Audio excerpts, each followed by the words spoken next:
Салют, піпл! З вами Human і, як завжди, ковточок смачної та корисної інформації для вас. Так, це воно.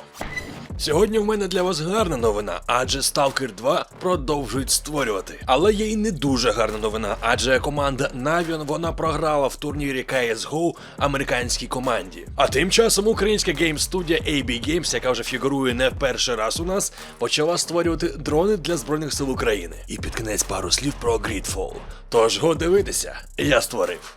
Українська студія GSC Game World, вона відтворила свою роботу над Stalker 2 Heart of Chernobyl. Нагадую, що була припинена процедура створення гри, коли Росія напала на Україну. 2 березня київський розробник оголосив, що роботу над грою призупинили на час релокації працівників та надання допомоги їхнім сім'ям. І за повідомленнями чеських ЗМІ, GSC Game World ще у березні перебралися до Праги. А вже у травні польське видання Gry Online повідомило, що розробка Stalker 2 Heart of Chernobyl відновлено. І до речі, хто не в курсі справ, ще 14 березня українська студія GSC Game World змінила назву під заголовка майбутнього шутера Stalker 2 з Heart of Chernobyl на український лад, тобто Heart of Chernobyl. А також відмовилася від продажу гри на території Росії. Раніше розробники нам обіцяли випустити вже гру 8 грудня цього року, 22-го, проте, враховуючи війну в нашій країні, реліз буде перенесений. Коли саме, я не знаю, протім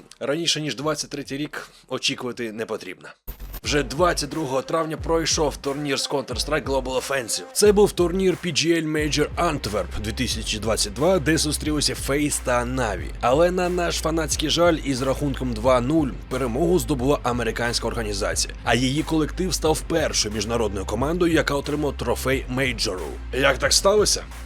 Доповідаю. На першій мапі Inferno команди довели гру до додаткових раундів і завершили зустріч із рахунком 19-16 на користь FaZe. Далі була мапа Nuke, але тут у НАТО Свінцер все йшло ще гірше. На цій карті українська організація забрала собі лише 10 раундів, тож кінцевий результат склав 2-0 на користь інтернаціонального складу. Найкращим гравцем PGL Major Antwerp 22 визнали 27-річного Хаварда Рейн Нігарда, який закінчив турнір із рейтингом 1.24. А от капітан команди FaZe, він же Фін Керріган Андерсон, став найстаршим переможцем мейджору. У квітні йому виповнилось 32 роки. Після перемоги FaZe отримав $500 000, а також запрошення на Blast Premier World Final 2022 року. Ну а щодо Na'Vi, вони теж не пішли з порожніми кишенями. Все ж таки, приз у $150 000, ну це непогано.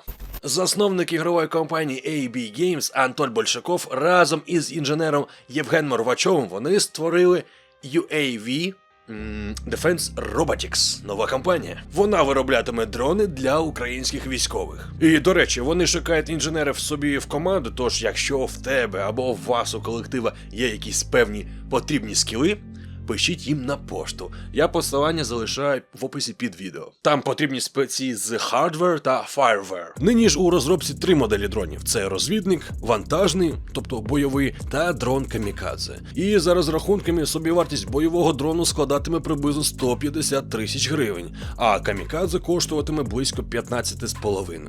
Саме ж виробництво організують у Києві, а поки що розробники збирають перші прототипи та тестують їх із загонами з Харкова. Для них будуть збирати перші 10-20 дронів кожного виду. І ось як прокоментував цю ідею Антон Большаков. Коли ми за відгуками хлопців налагодимо софт та хард, ми будемо розгортати виробництво більш масово. Потім плануємо постукати з готовим продуктом у Міноборони, створити команду збирачів, навчання військових пілотів та робити стільки, скільки ми зможемо.